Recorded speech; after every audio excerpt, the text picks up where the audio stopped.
What devastated central France 3 centuries ago? A wolfman beast, said those who glanced and dodged this deadly foe. La bête de Gévaudan, from hell some thought this demon came, yet only kids and women killed, no sheep or cattle maimed. Attacks were focused on the head and organs it devoured, more than 100 humans dead, a region wide it scoured. Decapitated victims some, atypical of wolves, and sometimes upright it would run, on feet or paws or hooves. Definitive identity has never been resolved. Perhaps some hybrid canine breed of dog and wolf evolved? Escaped hyena from a zoo? Of some it's been the choice. Bone-crushing jaws reputed to possess with laughing voice. La Bête de Gévaudan by Ray Gallucci.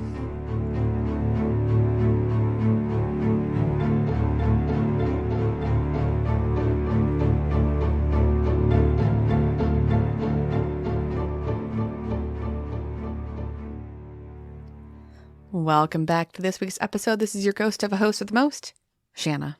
Help, my foot. I need a doctor. Be quiet. Is there a doctor in the house? Not that kind of doctor. You in trouble? To what are you referring, PukwuPJ? Well, I think you have an announcement to make. I don't have an announcement. Do you have an announcement? I mean, I'm not the doctor in the household. I mean, technically, I don't think I am either until it's conferred. Well, until, what, you're hooded? Because, you did it. This is it, yes. You did it. Some colleges don't allow you to use the doctor title until you're actually conferred officially. Mm. But in some countries and some universities, they say, congratulations, doctor, which is what I got. Hey. Yes. So last week on Tuesday, I successfully defended my dissertation. It was wonderful. Shout out to my professor, Dr. Stafford, if he is in fact listening. He wants to start his own podcast. I told him to listen to my awesome podcast. So hopefully he does. He was told of mine and said no. No, he said, I like to play some board games. And I said, you sound like me. Card games, got it. So, PukwuPJ, thank you. Yes, I am Dr. Shanna now, but not that kind of doctor. Cannot fix your foot. Yeah. Did you know, PukwuPJ, that the werewolf is attached to Easter and the Catholics? The werewolf. Mm-hmm. Okay. But only in France and Canada and southern Louisiana. Of course. Well, I mean, French. Yes. So happy werewolf, I mean happy Easter. Okay. I'm ready for this. I'm ready for the wolfing. This happened the wolfening. Beautifully, I just want to say, after our Wendigo episode, because I'd mentioned in passing the Rougarou, and you're like, wait a second. Yeah. I know that. I always thought it was pronounced Rougarou, though. That's how I was pronounced in my head. Well, I've only ever read it. Well, no, I heard it in an audiobook, too. Yes. Anyways. Just you wait, Henry Higgins. Just you wait. So. First off, before we get into it, Anthony from Full Send Rejects sent us something, so I'm going to be researching it and make it my little project. Yes. Yeah. Good. Because I have to show him my updates. So, Anthony, I didn't reply. I'm going to reply now, actually. But yes, I will be looking into that. Okay. Good. My references for this evening are the Canadian Encyclopedia, PelicanStateOfMind.com, HumaToday.com, of course, Tony Urban's novel Beware the Woods, visit Cryptoville.com, and Wikipedia. Sorry, Cryptoville. Cryptoville, yep. So let's talk werewolves, but not the ones in London. Okay. Badoom-ching. Now, are these because I learned there's a difference between werewolves and wolfmen. Mm-hmm. Are these werewolves? Just you wait, Henry Higgins, just you wait. Okay. Because werewolves are just way cooler in terms of how they look. Just you wait, Henry Higgins, just you wait. You ready? All right. I'm ready. So we are discussing the Lougarou, which translates to wolf man. Because loup, which is spelled L-O-U-P, means wolf. And garou, of course, means man. Okay. So this is the French werewolf. which actually has a pretty messed up history from the 1700s. When the French and the Acadians moved from Canada down to Louisiana, their language changed due to the mix of English and French, and of course, Cajun was created. Cajun from Acadian. So Cajun is known to roll off the tongue more easily, like you got molasses in your mouth, to quote The Office. That's not Cajun, though. I know. So the pronunciation of Lougarou was changed because you can say like Lougarou. It sounds very pretty. Okay. But they pronounce it Rougarou. Okay. Yeah, so the L changes to an R. And so it actually gets spelled incorrectly too because it should just be Rougarou. But you probably saw it as Rougarou, I guess is what you said? No, it's... How did you pronounce it? Because in Australia, it's Rougarou, which is Wulgaroo. Rougarou. Huh. Yeah. Nope. Nowhere close to this. Okay. So anyway, we're going to talk some Cajun werewolves tonight. Mon ami. Are you ready? I'm ready. I actually wanted to, the poem that I read at the beginning, I wanted to read in the original French, but I was like, PJ's not going to like the original French. So. I don't mind. Les chaussettes. Our listeners might be like, what are we listening to right now? All right. So I have translated some stuff because I didn't want, I'm Dr. Shanna, but not everyone speaks French fluently. You know. Anyway, so where did the werewolf lore come from in terms of the French? La bête de Gévaudan. Yes. For some reason, we kind of pronounce it Gévaudan. I don't get it. But la bête, which means the animal. De Gévaudan, the place. Gévaudan. Okay. So that translates to the beast of Gévaudan, which I'm just pronouncing in American. So the attacks, which covered an area spanning about 56 to 50 miles square, almost a big square. Yeah. They were said to have been committed by one or more beasts of a tawny russet color with dark streaks and stripes and a dark stripe down its back. Which kind of sounds hyena-esque. Yeah. Okay. Hence the quote. Yep. But it also had a tail longer than a wolf's, ending in a tuft, according to eyewitnesses. Ending in a tuft. Right? I'm picturing like a French poodle, when they're... Yeah, when they get the lion cut. When they get the style. Yeah. It's called a lion cut, yeah. Anyway. Anyway. It's not a lion.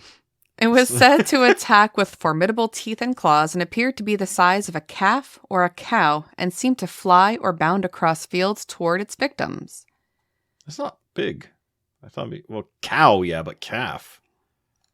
Anyway. I just call that a dog, right? Well, yes. Like a really fast dog. Well, just you wait. Okay.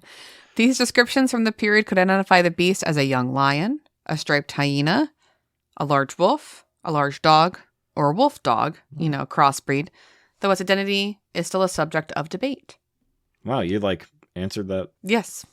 Just you wait. Henry Higgins, just you wait. Anyway, so the Kingdom of France used a considerable amount of wealth in livres and manpower to hunt the animals responsible, including the resources of several nobles, soldiers, royal huntsmen, right? And he goes and he kills the big bad wolf. Just saying. Okay. And civilians. Yeah. The number of victims differs according to the source, but a 1987 study estimated there had been 210 attacks, resulting in 113 deaths and 49 injuries. 98 of the victims killed were partly eaten. Other sources claim the animal or animals killed between 60 and 100 adults and children and injured more than 30. Victims were often killed by having their throats torn out, which is a common thing with wolves, of course. Yeah. But yeah, they did this big study going through all the different records. 210 attacks, 113 deaths. Yeah, that's quite a bit. Silly wolves. Especially since wolves are not natural predators to humans. Well, maybe. Against popular or cultural stories and everything. Wolves are pretty peaceful around humans. Not so much other animals, but yeah. They're apex predators. So. Yeah, the only real attacks of a wolf on a human is Usually if they're sick of some kind. Yeah. Or if they're really, really starving. Yeah. So, in the 1700s, of course, we're talking, this is about the time that we're trying to get America going. Okay, so we're talking the latter half of the 1700s. The beast was reportedly killing several times before the attacks finally stopped. So, in one story in the midsummer of 1764, a young woman who was tending cattle in the Mirepoix forest in the eastern part of Gévaudan saw a beast like wolf, yet not a wolf, come at her. However, the bulls in the herd charged the beast, keeping it at bay. So, hooray! Okay, the bulls saved the day. You know what other famous Frenchman saw a cryptid? Joseph Bonaparte. Yeah, I know. You know what he saw? Nothing, The because Jersey Devil. he was a liar because he's related to Napoleon. Anyway. So it keeps the wolf at bay, but then they drive it off a second time because it tried to attack again. So the wolves are like, bulls are going to take you down. So you miss the bull, you get the horns. You know what I'm saying? I was going to say that. I know, but I got it for you. All right. So anyway, shortly afterward, on June 30th, the beast's first official victim was recorded. It was a 14-year-old lady child named Jeanne Boulet, and she was killed near the village of Les Ubach. On July 1st, this victim was buried without sacraments because she could not confess before her death. Wow. Those Catholics. Yeah. Those French Catholics were hardcore. Old school Catholicism is something else. I like how that made it like into the history, like was buried without sacraments because like she's fine, but she's not fine. Yeah. However, the burial certificate specifies that she was killed by the ferocious beast, which suggests that she was not the first victim. Because that's interesting. Yes. A second victim was reported on August 8th. She was also aged 14, and she lived in a hamlet at Masmejon. So it seems like it goes after 14-year-old girls so far. Well, it tend to be people who are out herding cows and sheep, and so usually you had your children doing that, so it makes sense. But from the end of August and into September, other victims were recorded in the Mirepoix forest or its surroundings. Throughout the remainder of 1764, more attacks were reported in the region. Very soon, terror gripped the populace because the beast was repeatedly preying on lone men, women, and children as they tended livestock in the forest around Gévaudan. Reports note that the beast seemed only to target the victim's head or neck regions. Some witnesses claimed the beast had supernatural abilities. Dun, dun, dun. Yeah. And actually, one of the amazing, supernatural abilities was the ability to, bilocate pretty much from what I was reading. Because it could be in one location and then a different one, almost instantaneously. Huh. Like from Mirepoix Forest and then back to Gévaudan and then back and forth. It was crazy. So, yeah. So is this werewolf a saint? I don't know. No. Let's work to canonize it. Make sure it gets its holy sacraments. Make sure it confesses before it dies. Just saying. Those French Catholics. But anyway, they believed it could walk on its hind legs and on its feet like humans. They believed the beast performed astounding leaps. They also believed the beast could repel bullets and come back from the dead after being struck and wounded. There were lots of stories of them shooting it, and it would just get up and keep going. Pretty neat. It sounds like the creature at Skinwalker Ranch. Yes. Yep. You know what it also sounds like, though? Jersey Devil? No. Oh, thank God. It sounds like a blink dog from Dungeons and Dragons. Oh, boy. It teleports. It's brown. It's big. Doesn't look very hairy, though. It's mean. Well, it's got tuft on its tail. It's got tuft on its tail. Oh, boy. Anyway. I wonder if someone who's a fan of werewolves heard this story and is like, I'm going to make this into the game. The stories continue. With mass hunts organized by the king himself, offering livres if you actually, killed it and brought it back. There's even a story about one girl who stabbed a large wolf with her spear. Almost like Joan of Arc. And fun fact, her name was Jeanne, Marie-Jeanne Vallée. She was about 20 years old, and she was a servant of the parish priest at Paulhach. In the company of other peasant women, they were kind of walking across a footbridge, going to safety, and they're crossing a small stream. The beast just appears. Thankfully... And asked for a toll before she could cross the bridge. Can't have no rolls. Anyway, the women took a few steps back, but the beast threw itself on Marie-Jean. The latter managed to plant her spear into its chest. The beast then falls over the footbridge into the river and disappears into the woods. Doesn't die. So again, very, very hard to kill. And so what's interesting is when she mentions that she has stabbed this thing, and the ladies behind her say, yeah, she stabbed this big wolf thing. The guy was just like, oh, there's blood on your spear. Yep, she must have stabbed something. But they couldn't find it. To which Arnold Schwarzenegger shows up and says, if it bleeds, we can kill it. Yep, pretty much is what they thought. So 2 years later, so going into 1766 now, dozens more deaths were accounted for. And while one Antoine did in fact kill a large wolf, which had a family, which is important for later, it was not the Rougarou. His son took the adult male loup, or wolf, in to be analyzed because the king wanted like proof that they had killed this wolf man werewolf thing. Okay, so while Antoine's son takes off this male adult, then he organizes a hunt to kill the female and their pups because they realized that this adult male wolf thing had a girlfriend, all right, his mate, and they had 2 pups. And what's interesting is one of the pups already seemed larger than its mother. So they're living on that good old stuff. You know what I'm saying? Some good 14-year-old stuff. Only the brains and the blood and the neck. Is this thing like actually a vampire and a zombie mixed? Oh my gosh. All right, anyway. So Antoine succeeded in killing the female wolf and one pup, which seemed, like I said, already larger than its mother.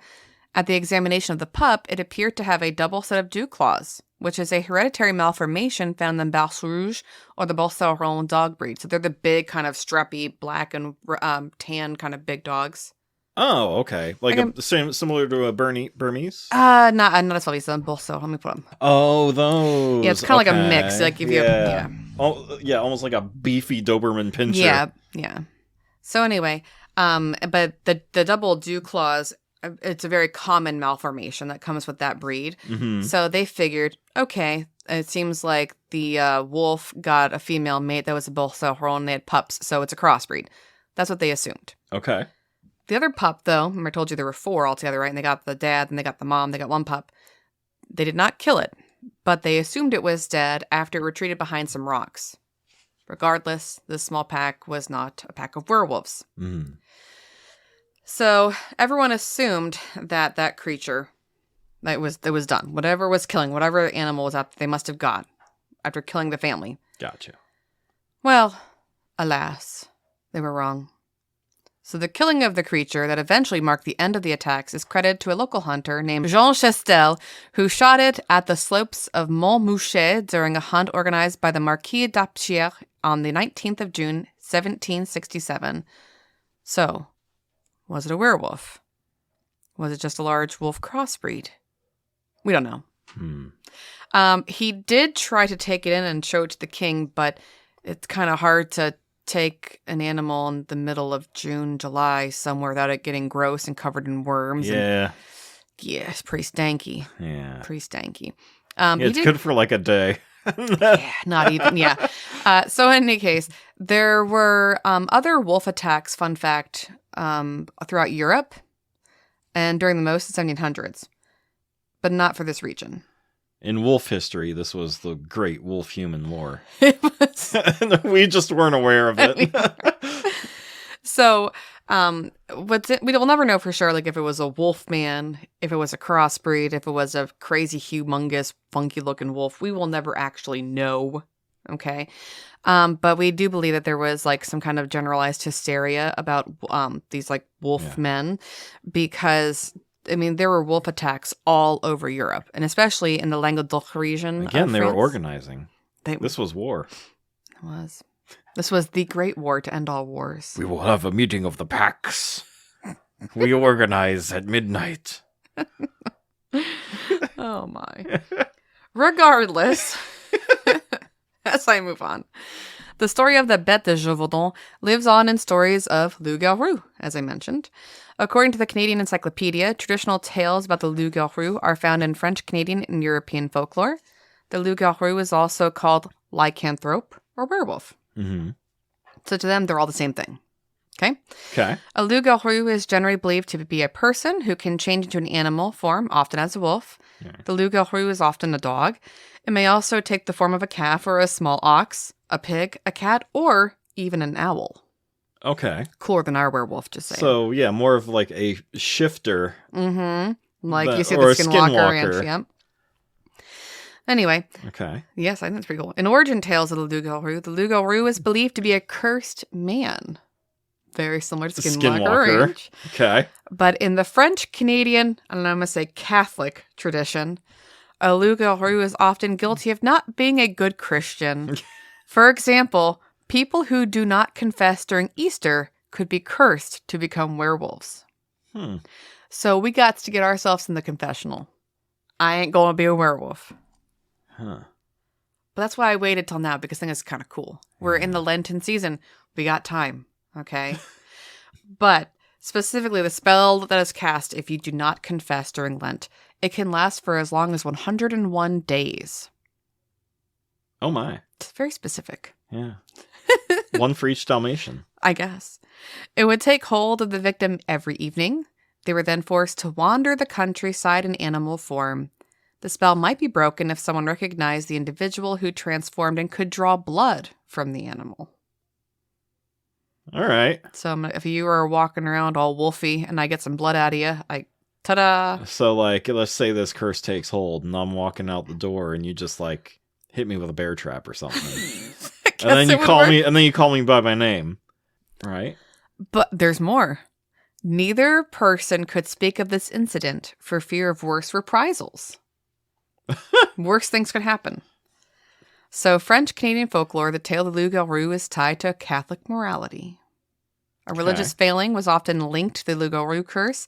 Only a shedding of blood could free the cursed man, as I mentioned. And here's a fun fact. French-Canadian loup-garou stories are generally less violent. So, the modern-day werewolf stories in America are completely different than traditional folktales. Yes. But if I knew that you were the werewolf, I could never say that out loud because then I could become cursed. I could help you. Well, after the fact, yeah. I could never say it afterward. Yeah. You'd be able to convert me back to human, and then that's it. Yep. Then I'd be like, why is my leg in a bear trap in our foyer? Yeah. I don't know. It's so weird. Gosh, who said that there? Why would anyone do that? Oh my gosh. Not appropriate. The loup-garou, or rougarou, as we pronounce it in Louisiana, here in America, has many legends, and it forewarns children and adults to be good, or else. Because as I mentioned, there are a lot of Catholic connections to this. Cajun legend says that the beast hunts down Catholics who don't follow the rules of Lent, which is similar to the telling of the stories told in France. But I guess if you are eating meat on a Friday, Rougarou gonna get you. Yeah. Better take those Lenten appeals correctly. Ruh-roh. I'm in danger. 2 weeks ago, I accidentally had a cheesesteak, so... Whoops. Oh, boy. Well, I think you're okay, though, with your cheesesteak, because the French Catholics claimed that you would be turned into a loup-garou if you didn't follow the rules of Lent for 7 consecutive years. So you got, 6 more years to mess up. Do better. But it kind of gets this boogeyman kind of feel, too, in the French religion, especially in the Cajun religion, because when I was reading up stories about them, I saw a lot of conversations like what parents would tell their children. So it says, there was also a story that was told to kids that if they didn't do what their parents asked, a loup-garou would come and steal them away in the middle of the night. It is said that you can protect yourself against the rougarou, this is interesting, by laying 13 small objects by your doors. Apparently, a rougarou, when a human is changed into one, they forget how to count past 12. Okay. Yeah, probably because, midnight is when you turn to a werewolf, and that's 12. I don't know. But if they see the 13 objects, they're going to try and count them. They can't count them all because they can't get to 13. So it'll just kind of sit there going, and become perplexed until the sun comes up. So, isn't there a story too, about leprechauns and stuff and fairies, and a lot of the fae have those kinds of things. Like if you gotta throw sand down, they can count sand, and there's lots of crazy things like that. Yeah. Mischievous kinds of things to stop them from hurting you. Man, I forgot about that. But yeah, you're right. There are a lot of like weird obsessive tendencies that you can like stump them with. All we know is that all the bad guys out there, all of these monsters are literally just OCDs. So like we have to fix it. I would love to do an episode on fairies because they're terrifying. They are in real life. Fairies are messed up. Yes, come away, dear child. No, thank you.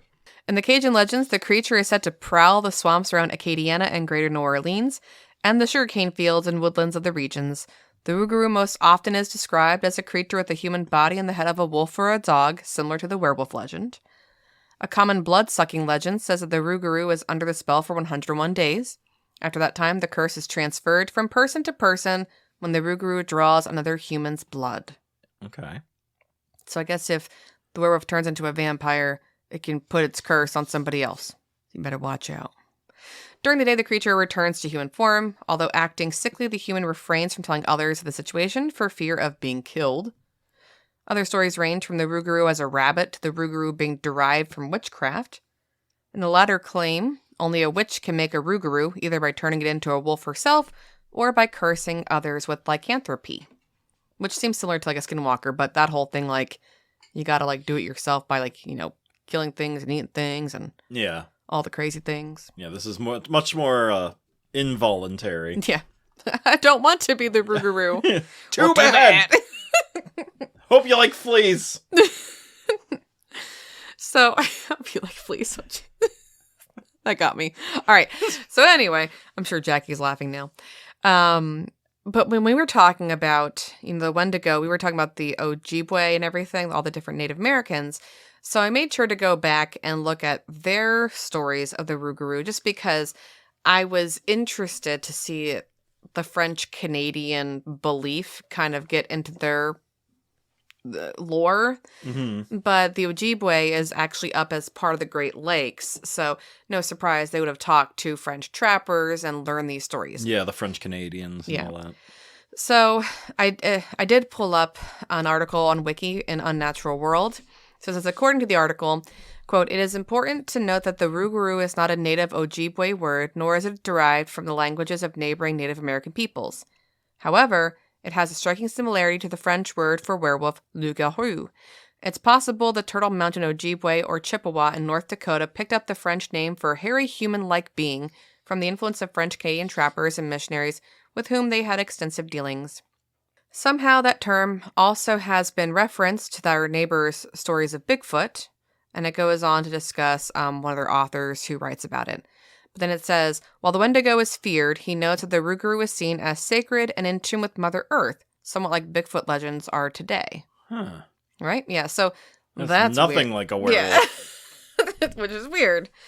So I don't know. But in any case, I wanted to find some more stories about Rougarous, so I found one in Homa today, and it's entitled Tales of the Rougarou Still Haunt Local Memories by Laura McKnight. And I'm not going to read the whole thing, but I copied out some things that were like interesting from locals who were talking about the Rougarou and how it affected their childhoods, because what an effective way to make your kids be good. Just saying. Yeah, okay. So it says, no one can prove whether the monster physically exists, but residents up and down local bayous know the creature as the key ingredient of wild tales whispered and shouted on front porches, or more commonly, as a threat behind solemn warnings for children to get in their homes as darkness fell and mosquitoes swarmed. Tricia Huckins, a Thibodaux resident, said while growing up in La Rose, her family frequently warned her to head home at dusk to escape the wrath of the Rougarou. And so she said, they would just say to go home before the Rougarou gets you. We just knew about it. It's just a part of our life. Then Wencelas Bilio, no joke, that's his name, an Isle de Jean Charles resident, said the stories worried him as a child, but not anymore. They had some Rougarou back in the old days. I assume that's how he talks. Usually during better an Irish accent. He's got to have that "we're going frog hunting" accent. They had some Rougarou back in them old days. Mm-hmm. Usually during the full moon. He said I had never did see one, and he still doesn't want to, though, he added. The creature has even embedded himself into local lingo. When Juliette Henry of Homa spends a restless night tossing and turning in her bed, she tells people, "I made the Rougarou all night." Like a lot of Terrebonne and La Fourche residents, Henry grew up hearing older family members using the phrase And now her own children make the rougarou on sleepless nights too. Just sounds... It doesn't sound appropriate. Yeah, it sounds very awkward. I made the don't like rougarou. it. No. So if you're having a nightmare, or if you can't sleep, I made the rougarou. Nope. Oh boy. It's never gonna happen. But if you want to hear a really good Louisianan accent, there's a podcast called Spooked, and look up Tales from the Smokehouse. Because that guy's accent, I can listen to him all day. Talk about going after them frogs. Going frog gigging.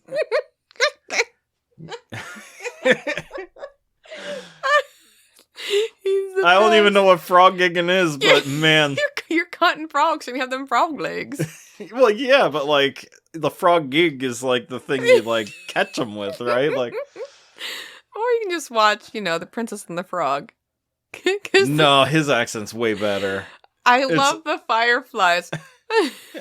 My Evangeline. Anyway. Even the guy in The Green Mile, like his accent's just not as good as frog gigging guy.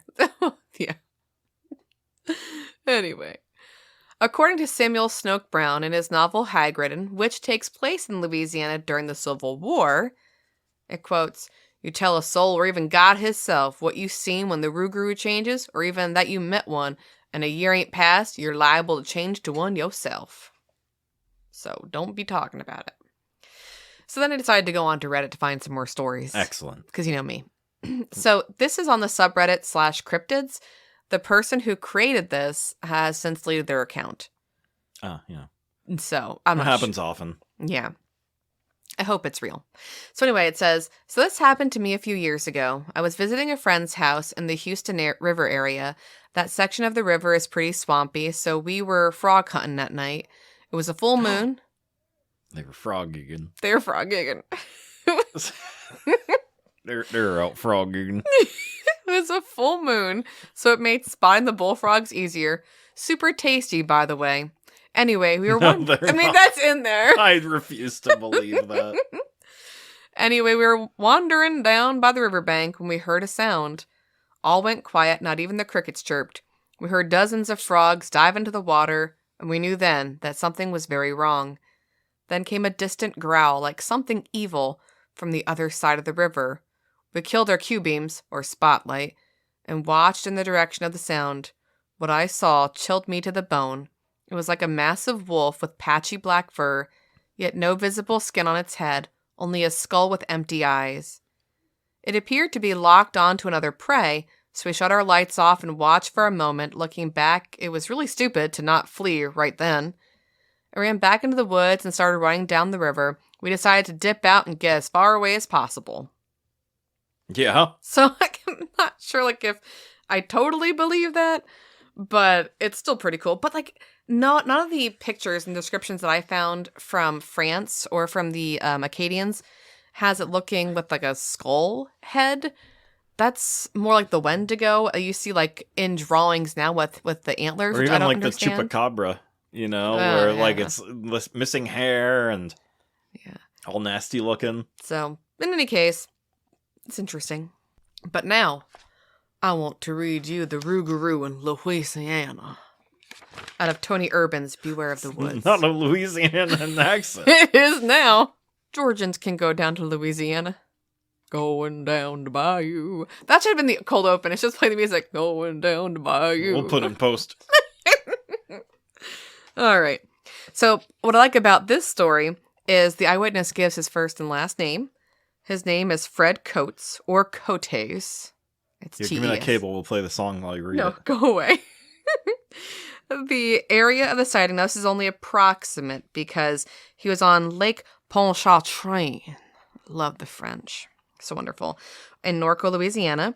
Now, the approximate dating of the sighting was March in the year 2000.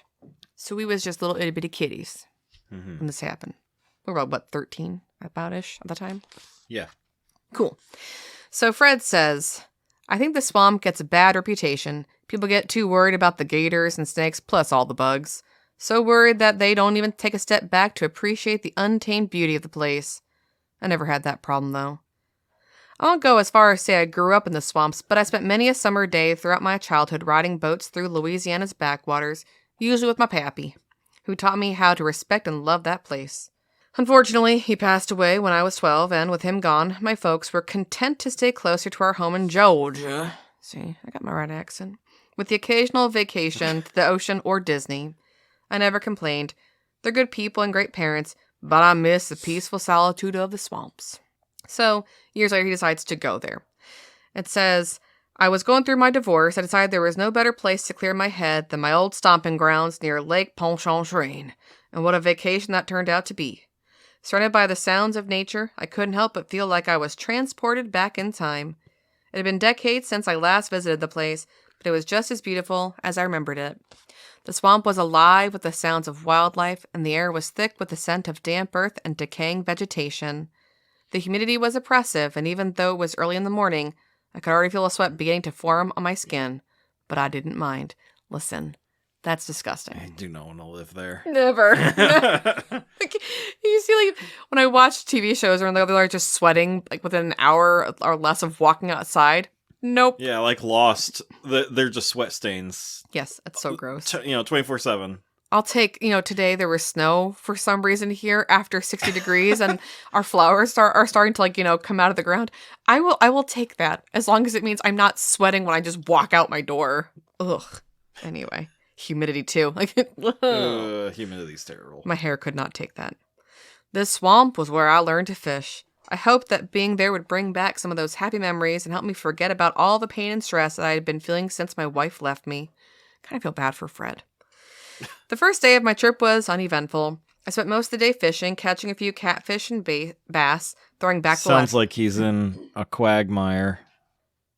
Anyway, but what's interesting about this is it's the exact opposite of us up here. He says he spent most of the day fishing, catching a few catfish and bass, but he throws the bass back.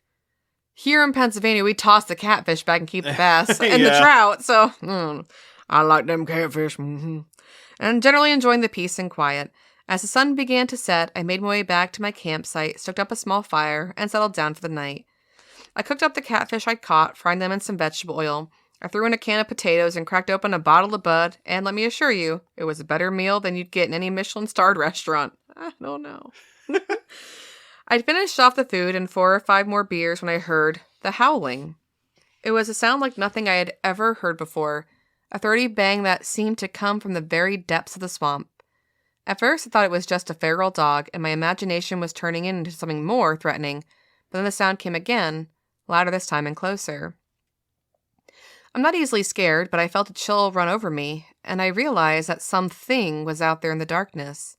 Something that might be watching me, hunting me. I wish I had brought my rifle, but hadn't wanted to be burdened down with it and had left it back at home. So all I could really do was stoke up my fire and hope it was enough to keep whatever was out there from intruding on my camp. Put some more logs on, it's fine. I'll just sweat some more. So, if I'm going to go, like, backwoods hunting or, like, fishing, I'm still going to bring a gun because there's animals. Yeah. And, like, down south in the swamps, don't they have, like, panthers down there? We have mountain lions up here. Yeah. Don't they have something similar? All right, well, if any of our listeners in Louisiana can tell us, I would really like to know. I was going to say, like, mountain lions are more woodsy, Yeah. I was going to say sylvan. Listen, like, I don't want to live in the swamps, so I'm going to pretend that I have no idea. Even in our area, mountain lion is very rare. We're more bobcats and coyotes. Yeah, bobcats are very common. But mountain lions are up. They're in the mountains. Yeah. But they tend to hide away. Yeah. Anyway, so he didn't bring his gun. So just put some more stuff on the fire, we'll be okay. So it says here, as the night wore on, the howls slowed in their frequency and moved further away. Eventually, they stopped altogether. When the sun finally rose, I emerged from my tent, exhausted and a little shaken. I told myself that I had just been paranoid and that there was no such thing as monsters in the swamp, but I couldn't shrug off the feeling that what I'd heard wasn't natural to the environment. Despite my apprehension, I decided to spend another day fishing. I was like, I'll stay another day, why not? I figured that the best way to get over my fear was to face them head on and show myself that I was stronger than whatever was out there in the darkness. The day was even hotter and more humid than the one before, and I spent most of it waiting. Sounds like such a great day. Yeah, I didn't want to go home to the AC.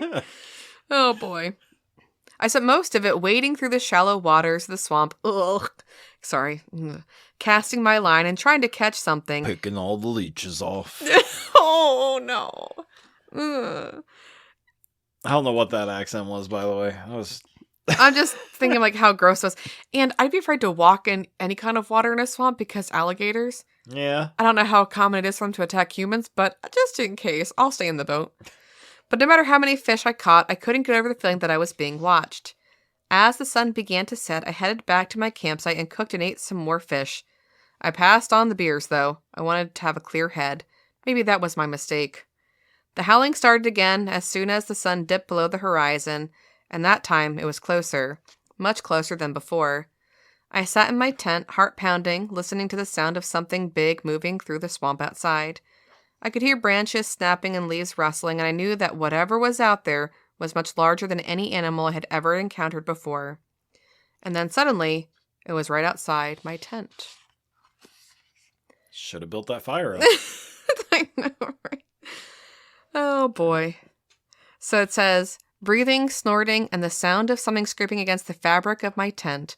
I knew that I should be terrified and that I should be screaming for help, but I was dumbstruck and unable to move or even breathe. Not that anyone would have been near enough to hear me if I had been able to scream. And then the claws ripped through the tent, and I saw it for the first time. A wolf-like creature stood outside. It had round black eyes that shined brightly, hungry eyes. It stood on 2 legs, legs that seemed canine with how they bent at the knees and hips. It had a silvery brown coat of fur that I'd guessed to be 3 or 4 inches long. Its snout was elongated like a dog's or a wolf's, and saliva dripped from its mouth as it growled. But what took most of my attention were its teeth, long and sharp, perfect for tearing into flesh.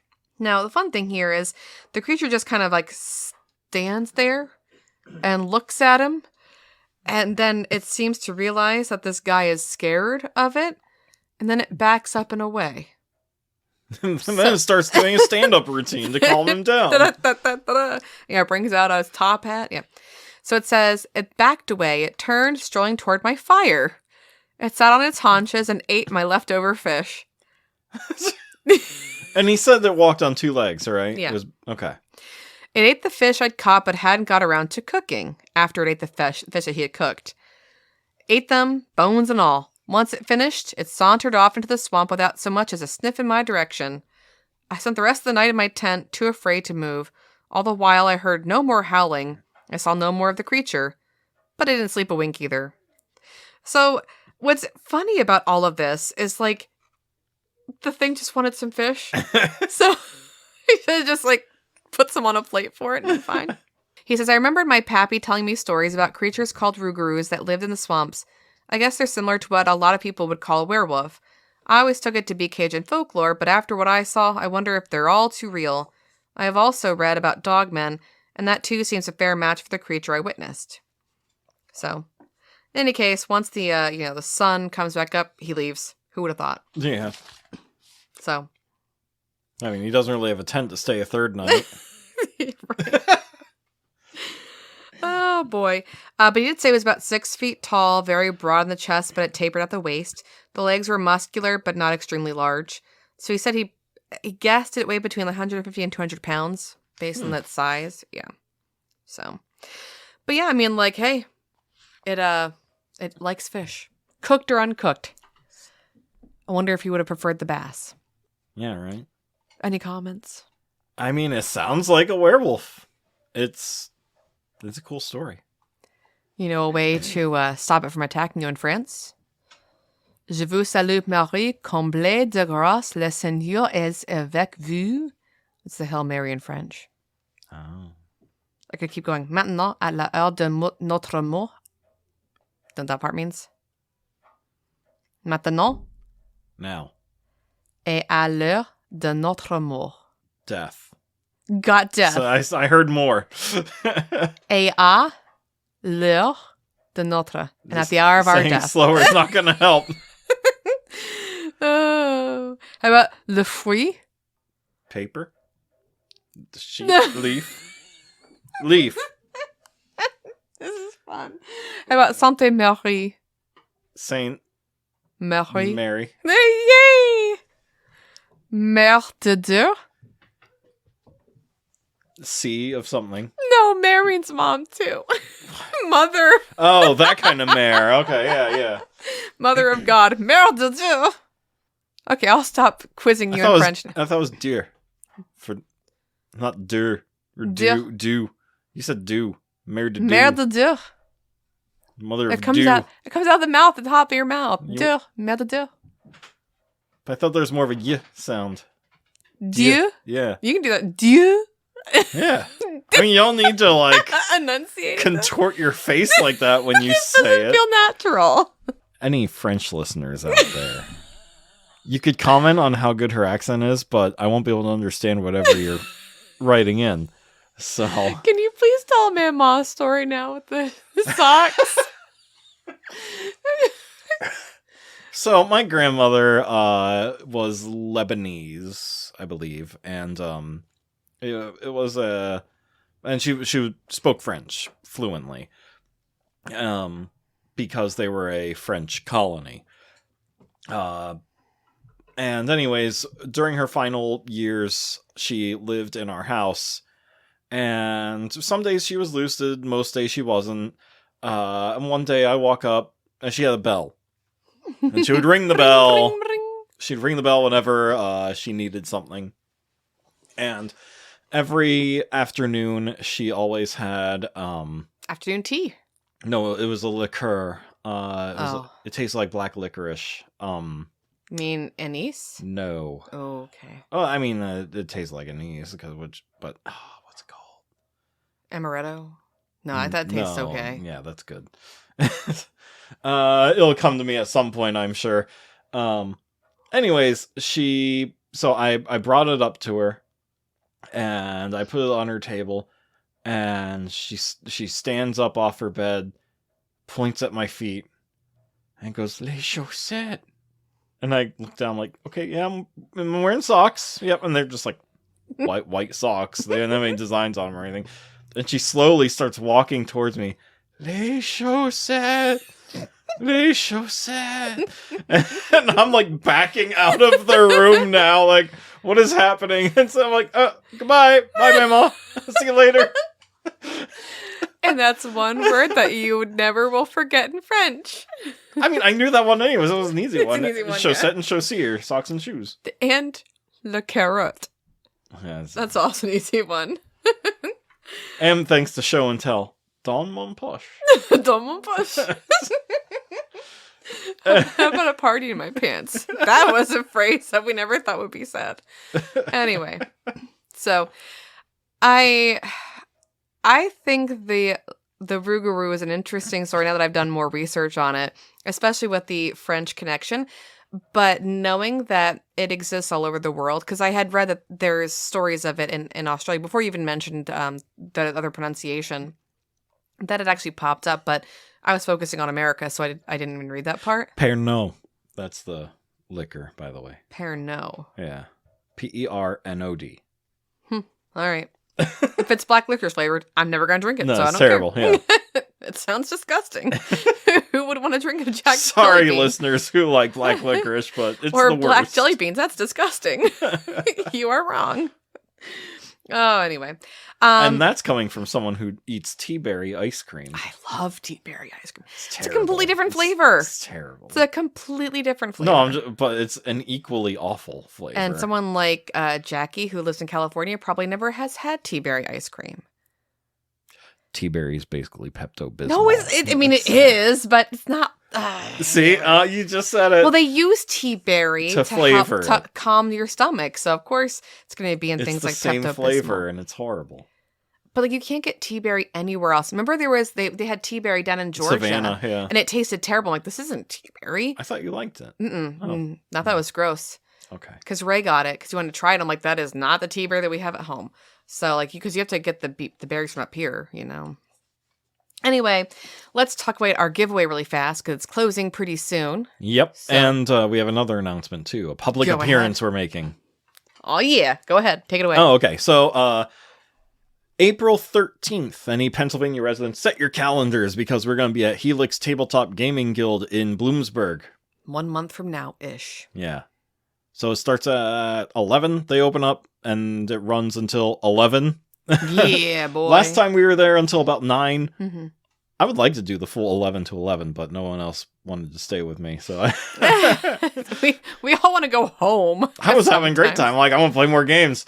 But, even if you're not someone who plays games, just come hang out and share some spooky stories with us. I want stories. I need ideas. Yeah, and we'll tell our spooky stories. Give us to your all deets you. and we'll bring you on the website. On the podcast. I'm We're not tired. We're gonna do like some live streaming. We talked about maybe like recording an episode there in the like doing a live episode. So yeah, we have some options. We still have to work out the fine details and everything, but we have a lot of plans, a lot of fun stuff ready to go for that day. Please come visit us. Yeah, we had a great time in August when we did it before. Met a lot of really cool people. It's helping the Janet Weiss Children's Museum. I always say that too. The Janet Weiss Children's Hospital. So yeah, it's a good place to give your money. Yeah. Those kids need all the help they can get. And the families that are there with their children for months on end, sometimes even a year or two. It's scary. Absolutely, yeah. So it's good to be there and help out any way you can. Yeah. And Helix is a great family-owned business, and they are wonderful people. And they have the greatest blueberry tea you'll ever taste. Oh my gosh, they do. It's so good. If you've been to the Bloomsburg Fair, again, Pennsylvania residents, and you've had like that blueberry tea, it's them. They're the ones who make it. So if you want some really good iced tea, yeah, you want to go. You want to go there. So in any case, get your name in for the giveaway. We're going to be drawing names, I don't know, soon. We haven't figured out a full date, but it's been going on for about 2 weeks now. So I was thinking Easter weekend. Oh, yeah, that's true. We could do an Easter egg. A little basket. Can I send an Easter egg too? Sure. Yes. Awesome. All right. So get your names in somewhere. I get to do Easter stuff now. Maybe I'll do like an Easter bunny hat on a Mothman or something. I'll figure it out. A creepy bunny. The Monty Python bunny. No, that one's just horrifying. That's too scary even for us. It's too scary. All right. Well, in any case, have a lovely week, listeners. And as always, think spooky thoughts. By 8:30, the sky was dark red, as if we were driving toward a bayou on Mars. They call it a blood scent, said Roger. And the sky turns that color insects and animals come out in droves, especially the ones that lust after the smell of blood. The mosquitoes, the biting flies, chiggers, gnats, gators, and wolverines and wolves, rougarous, they call them around here. Margot Berwin, Scent of Darkness.